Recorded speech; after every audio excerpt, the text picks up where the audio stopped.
All right, so one of the other injuries that could possibly happen is a large laceration or a deep laceration that is an uncontrollable or large bleed. These in a wilderness context is even more dangerous because you don't have immediate help. That's right there around the corner, right there, a phone call away. Even where I am right now, if I called and said, hey, I need an ambulance, they're gonna ask me where I am, and I go somewhere over here. All right, so there's gonna be a lot longer time frame before EMS shows up. So with this, nothing replaces a commercial grade tourniquet in an emergency situation. So having one of those, if you're out for a long period of time, tucked away in your first aid kit is irreplaceable in those kinds of situations. They're set up pretty easy. When you're applying it, it's always going as tight as possible. Sticking with a simple analogy, high and tight. So I want to make sure that it's high up on the limb and it's tight on the limb before I even start turning it. Anytime that you get a commercial grade tourniquet, they come with instructions on them. Anytime that you're applying a tourniquet, it's life over limb. So even if they still have that limb, then I'm not worried about whether or not they're keeping it, because the blood loss that they're going through is not going to be sustainable and they're going to end up dying from it. So I'm trying to save them by preventing that bleed out. So commercial grade one, well, what happens if you don't have that? So there's a couple other things. One of the main things that everyone says, oh, grab your shoelaces or something like that. So I got thin paracord here, something about the same diameter as a shoelace. Well, there's a problem with that. If I go and apply that on and tie it tight, it's going to end up cutting in and being too narrow and causing a lot of more cutting action than having something wide and putting pressure on those arteries in order to be able to close that wound off. So not always the best choice in those kind of situations.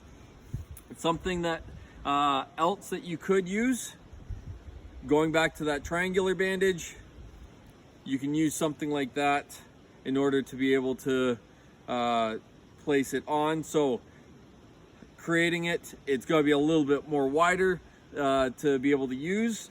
When I'm putting it on, I want to pick my spot above my injury, tying 2 overhand knots, leaving that gap. And what I'm going to do is I'm going to pick a stick or something solid in order to be able to put in that, in order to be able to start putting pressure on it.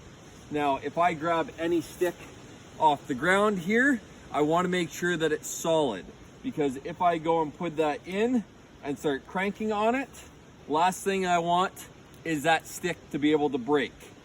All right, so this one's nice and solid, it's not going to break on me. I can tighten this up as far as I need, and then I can go and I can wrap it around and tie it off so that I can control the bleeding.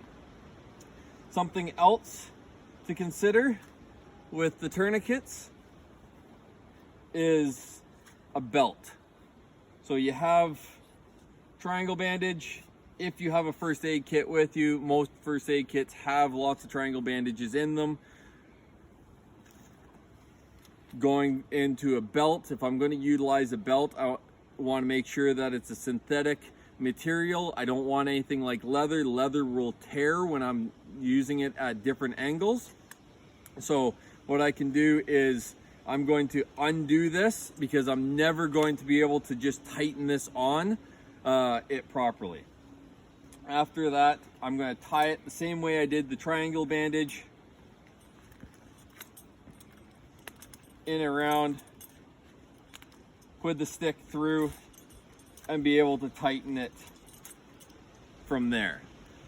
If I can't get that stick to stop moving, that's where I could use something like the rope to tie around and be able to hold it in place. I'm not going to use the rope as my direct pinch off, but I can use it to make sure that the stick doesn't move, because if the stick moves, the pressure releases, and if the pressure releases, then the blood starts flowing again, and that's what we're trying to prevent.